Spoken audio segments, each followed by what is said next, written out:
Saludos, tutor y compañeros, mi nombre es Miguel Ángel Ibargüen. Voy a darle solución al problema del momento 2, que consiste en diseñar un pequeño vehículo impulsado por dos motores de DC. Para comenzar, tendremos lo que es la definición de variables. Entonces, voy a tener 4 variables de entrada, 2 pulsadores, que va a ser el de inicio y el de parada, y 2 finales de carrera, que van a ser las veces de sensor 1 y sensor 2. Las variables de salida van a ser el avance, que va a ser la marcha hacia adelante, y el retroceso, que va a ser la marcha hacia atrás del vehículo.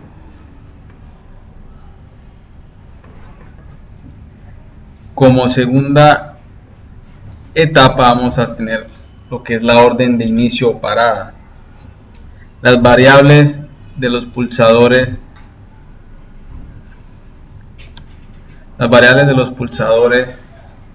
inicio o parada, van a ingresar a un circuito integrado flip-flop tipo D en sus entradas set reset, ¿sí? Y va a tener el funcionamiento que les estoy señalando aquí, que la salida Q va a ser 1 cuando se activa la entrada set, y se va a poner a 0 cuando se activa la entrada reset. Vemos que no nos interesa en qué valor esté la señal de reloj y la entrada del flip-flop para que funcione como set reset. En la etapa 3 vamos a ver lo que es la lógica de operación de avance, ¿sí? Vamos a tener 4 entradas, que va a ser la salida Q del flip-flop que vimos anteriormente, las entradas de los finales de carrera sensor 1 y sensor 2, y una cuarta entrada que va a ser la del temporizador. Lo que quiero evitar con esto es que cuando el carro esté dando un retroceso, que es para lo que sirve este temporizador, también vaya a dar marcha hacia adelante. Entonces tenemos la tabla de verdad, y en el único campo donde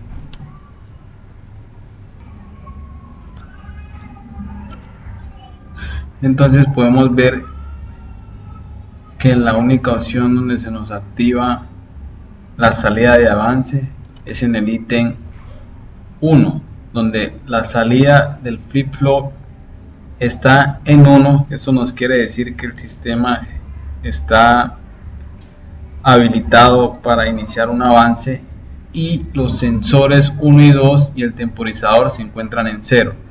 Esta es la única opción para que el carro dé un avance. La ecuación que nos determina la salida quedaría de la siguiente forma: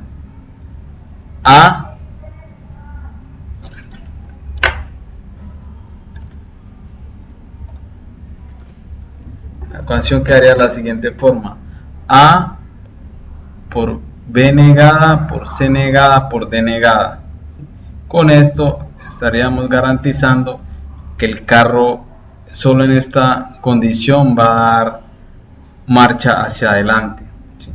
Tenemos la tercera etapa, que es la lógica de operación de retroceso o de reversa, donde tenemos 3 entradas, una salida.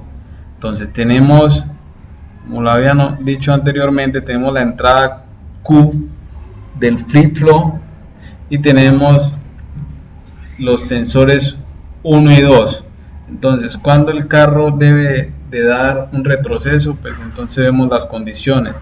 Cuando el sistema esté habilitado con la salida en 1 del flip-flop, y cuando uno de los sensores se ponga en 1. Entonces este es el primer caso donde el sensor 1 se activa, entonces el carro debe dar marcha hacia atrás. La segunda opción,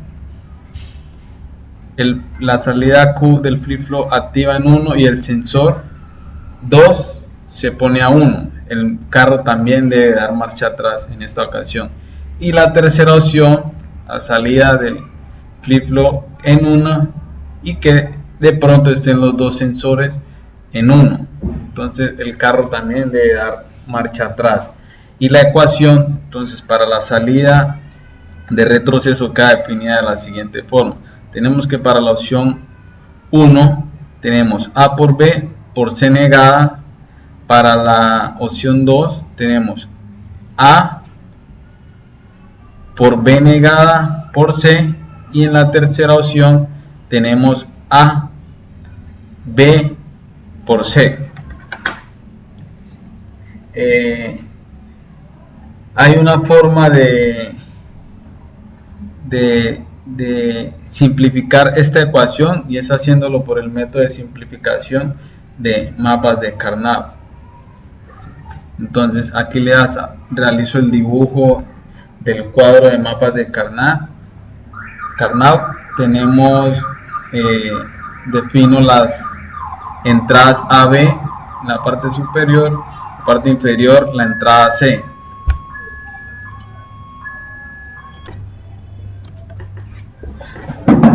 Entonces ubicamos los unos correspondientes en nuestro mapa. Entonces vemos que cuando A y B valen 1 y C vale 0, entonces nuestro primer 1 iría en este recuadro. El segundo 1 iría cuando A vale 1 y B vale 0 y C vale 1.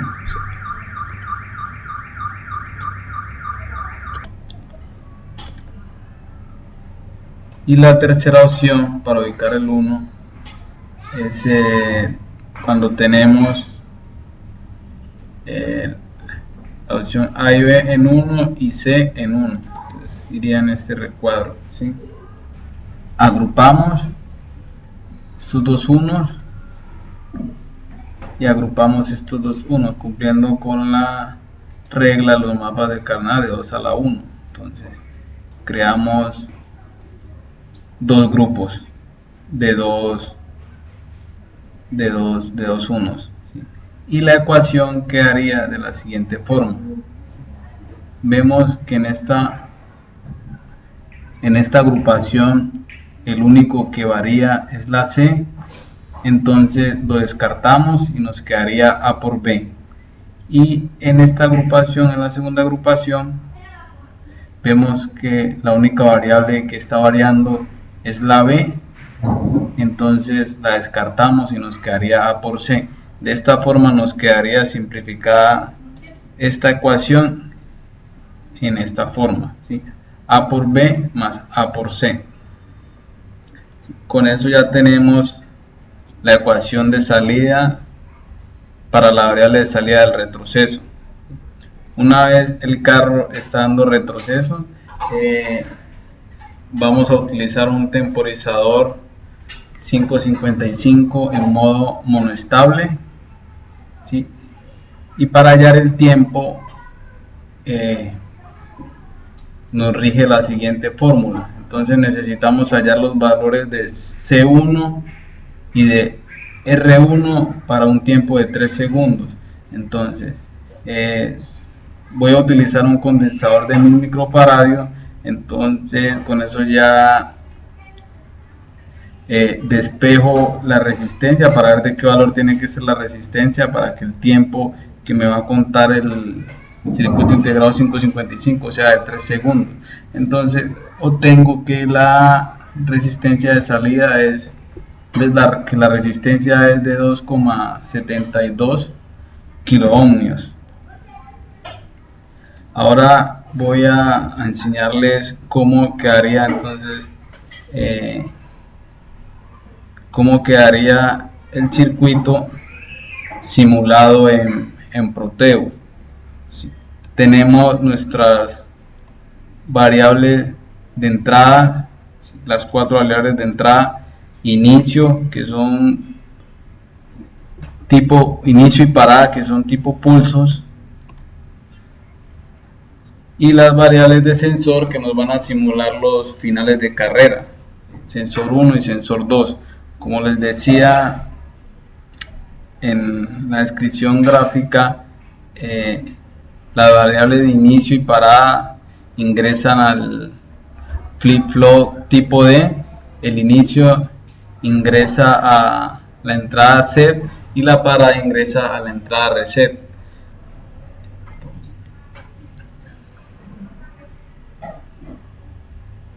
Y la parada ingresa a la entrada reset. Entonces, para la opción de avance del vehículo, miremos la fórmula de la ecuación de salida y avance. Tenemos que A por B negada por C negada por D negada. Entonces aquí obtenemos la salida A, que es la Q del flip-flop, ¿sí? Por B negada, que es el sensor 1, por C negado, que es el sensor 2, por la negación del temporizador 555. La salida de esto me activa el avance del vehículo. Este avance pues, va a entrar a un circuito integrado puente H, que lo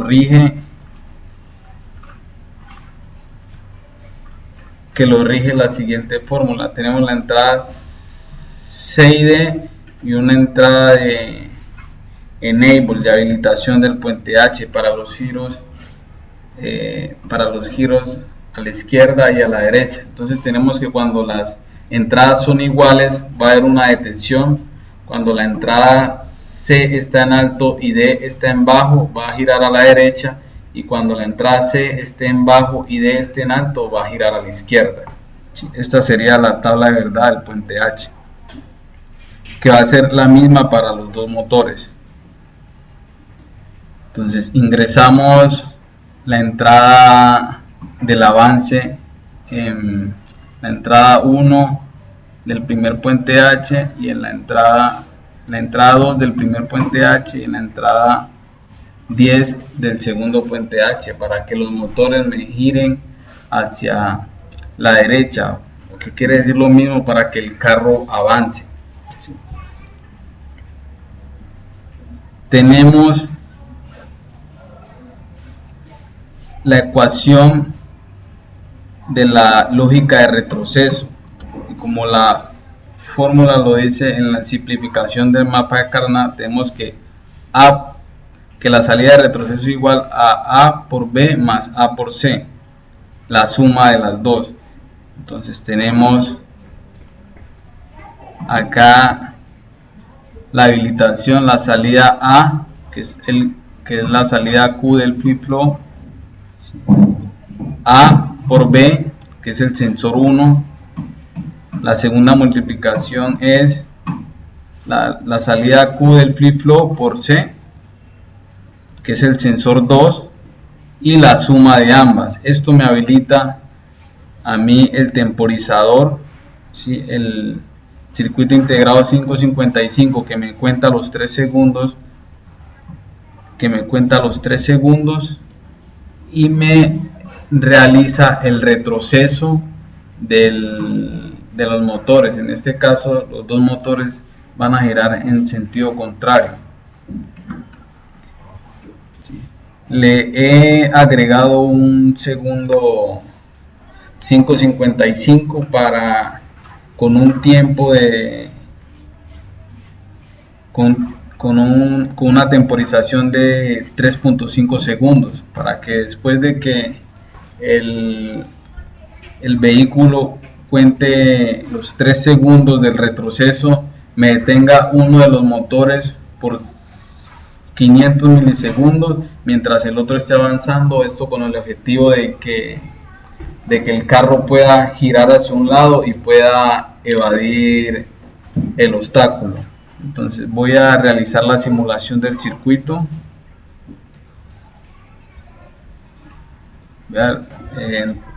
Le voy a dar el pulso de inicio y vemos que ambos motores empiezan a girar hacia la derecha. Cuando se detecta, cuando alguno de los dos sensores detecta algún obstáculo, observamos que los motores van a empezar a girar en sentido contrario y un tiempo después se va a parar uno y el carro va a empezar marcha con un solo motor hacia adelante y luego empezarán a girar los dos simultáneamente.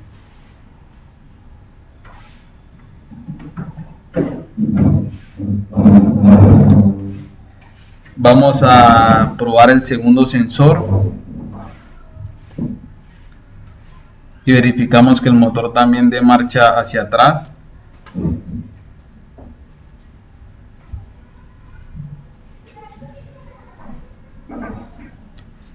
Y con esto ya hemos comprobado el funcionamiento de nuestro circuito de la simulación del vehículo. Le vamos a dar el pulso de parada y vamos a ver que los dos motores se van a detener.